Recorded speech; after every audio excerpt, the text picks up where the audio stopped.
Thank God once more and again for being here. Our God is an awesome God, isn't he? Yes, indeed. He is an awesome God. And today, we're starting a new message series entitled Confessions.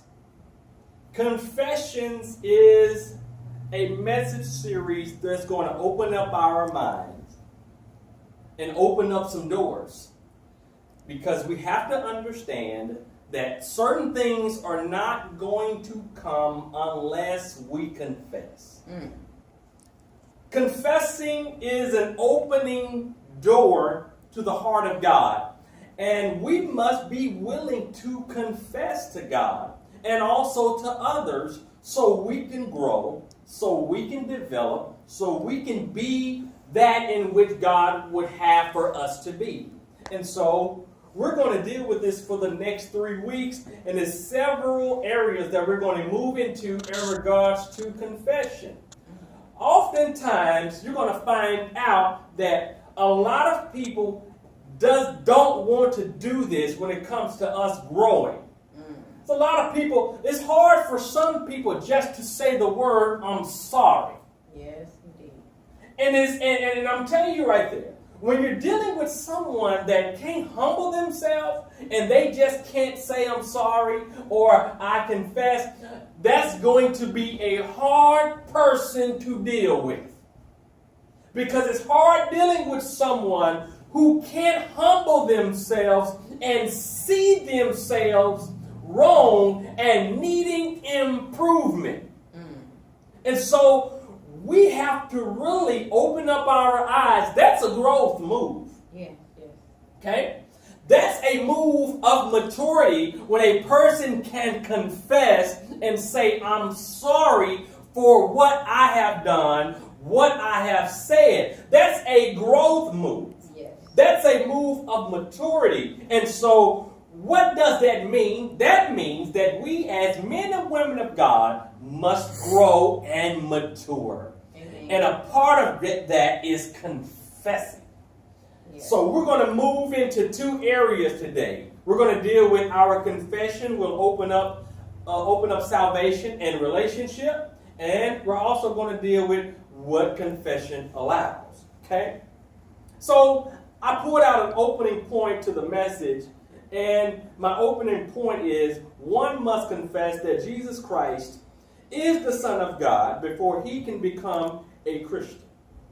The confession is necessary for salvation. We have to confess. And that ultimately means, or plainly stated, that you have acknowledged that you need him and he needs you. A confession that Christ is Lord is saying that, God, I need you. I can't do this by myself. I have tried over and over again, and I keep falling into the same ditches. I keep falling into the same mess. I keep falling into the same situations. And God, I need you. I don't know anyone that have walked upon the face of the earth that have not tried to handle their situations by themselves. I think everyone has tried this. Yes. Everyone has tried so many things, and they have left Jesus last. But that's okay, because that's what sin does. Sin blinds us, sin manipulates us, and sin confuses. Yes. But we have a God that says that if you just acknowledge me, if you just confess me, I will bring sun to a dark situation. And so, as we look at some familiar passages of Scripture in Romans 10, verse number 9 and 10, it reads plainly like this. It says, if you declare with your mouth Jesus is Lord, and believe in your heart that God raised him from the dead, you will be saved. Okay? Verse number 10 says, for it is with the heart that you believe and are justified. And it is with your mouth that you profess your faith and are saved. Okay? It is with the mouth. It is with our mouth, you guys. We have to acknowledge who he is. Yes.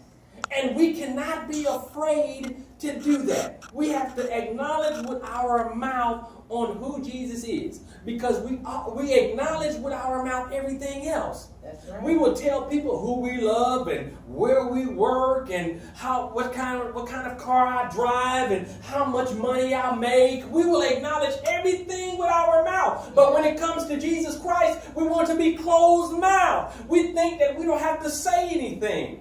Yes. But we have to acknowledge him. And that's just basically saying is, Lord, I need you. Lord, thank you for shaping and molding me. Lord, thank you for changing my heart. Lord, thank you for placing me in a new place. Now I think differently. Now my relationships are getting better because I'm acknowledging you. It's with the mouth. It's with what comes out of the mouth. Yes. Sometimes we have to speak those things and be not as they are, and we have to realize that it's what I am speaking. It's a lot of people that are speaking death into their life instead of speaking light into their life. Yes. And so the point that I pulled out of that, you guys, is that if there is no confession that Christ is the Son of God, then there is no relationship with God.